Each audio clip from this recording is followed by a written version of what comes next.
방영된 2부 8화에서는 이라엘에게 흠뻑 빠져버린 강윤겸의 모습을 볼 수 있었는데요. 이라엘이 밀어내도 그녀를 잡으려는 강윤겸이었죠.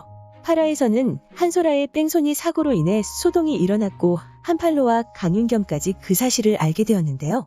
이후 강윤겸이 한소라를 만나러 갔고 사고가 좋다고 말한 그녀는 강윤겸에게 여자가 있냐고 물어봅니다. 강윤겸은 아니라고 말했지만 그 말을 믿지 않고 강윤겸에게 여자가 생겼다고 확신하는 한소라의 모습을 볼 수 있었습니다. 그리고 그녀는 강윤겸이 아닌 강윤겸의 여자에게 화를 내는 모습을 보여주는데요.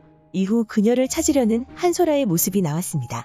자신이 박은 차를 운전한 경호원을 잡아들인 한소라는 그녀에게 폭력을 쓰며 강윤겸의 여자를 알아내려 했지만 절대 말하지 않는 경호원이었죠. 이후 그녀의 휴대폰을 빼앗은 한소라는 이라엘에게 전화를 걸게 되는데요.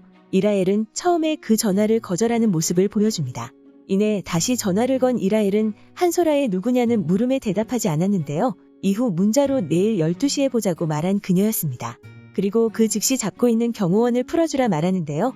그렇게 다음 날은 다비의 생일이었고 강윤겸의 여자를 기다리는 모습을 보여준 한소라였죠. 하지만 12시가 되어도 기다리던 여자는 나타나지 않고 연락이 되지 않던 이라엘만 나타날 뿐이었습니다. 초록색 화려한 드레스를 입고 나타난 이라엘이었고 학부모들과 인사를 나누던 이라엘을 부른 한소라였는데요. 한소라가 이라엘에게 강윤겸의 여자가 나타나지 않았다고 말하자 자신의 정체를 밝히는 모습을 보여준 이라엘이었죠. 그러면서 한소라의 앞에서 당당한 모습을 보여주는 이라엘이었습니다. 그리고 그 장소에서 이라엘을 오랜만에 만나게 되는 강윤겸의 모습도 볼 수 있었는데요.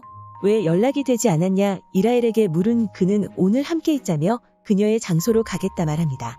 하지만 강윤겸에게 한소라가 자신의 존재를 알게 되었다며 여기서 끝이라 강윤겸을 밀어내는 이라엘이었는데요. 그럼에도 불구하고 이라엘을 잡으려는 강윤겸이었고 이후 이라엘은 강윤겸의 행사날 그에게 선물을 보내게 됩니다. 그리고 이라엘의 선물은 피아졸라의 반도네온이었는데요. 그것을 본 강윤겸의 눈빛은 한없이 흔들리고 있었습니다. 이후 강윤겸의 앞에 나타난 이라엘이었는데요. 그녀를 보자마자 포옹을 한 강윤겸이었고 그 장면을 이라엘의 남편이 보게 되는데요. 그의 남편이 대체 무슨 짓이냐며 화를 냈고 그러다 이라엘을 밀쳐버리자 그녀를 감싸는 강윤겸이었는데요. 그렇게 이라엘의 남편에게도 그녀를 가지겠다 말하는 강윤겸의 모습을 볼 수 있었습니다. 결국 이제는 더 이상 이라엘에게서 빠져나오지 못하는 것으로 보이는 강윤겸의 모습을 확인할 수 있었는데요. 아마도 이후에는 이라엘을 버리는 모습을 보여주는 강윤겸의 모습이 나올 것으로 보입니다. 강윤겸을 이라엘이 계속 만나려 한다는 사실을 알게 된 장문희는 이라엘이 제딕스 반도체 회장 이태준의 딸이라는 사실을 강윤겸에게 밝히라고 말하는데요. 이후 예고에서는 서은평이 강윤겸에게 어떤 서류 봉투를 건네게 되었고 이후 한소라와 있는 자리에서 이라엘을 본 강윤겸은 그냥 지나치는 모습을 보여줍니다. 그렇게 결국 이라엘의 정체를 알게 된 강윤겸은 그녀를 한번 밀어낼 것이라 생각되는데요. 과연 강윤겸의 변심으로 인해 이라엘의 LI안 주인 되기는 실패로 돌아가게 될까요?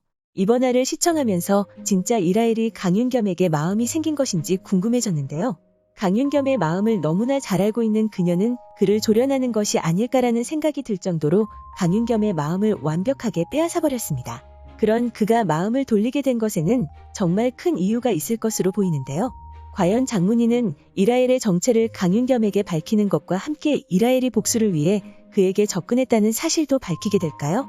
시간이 갈수록 흥미진진해지는 만큼 일주일을 기다리는 것도 너무나 힘든 것 같습니다. 그럼 저는 다음 주 수요일이 빨리 다가오길 바라며 다음 영상에서 뵙겠습니다. 시청해주셔서 감사합니다.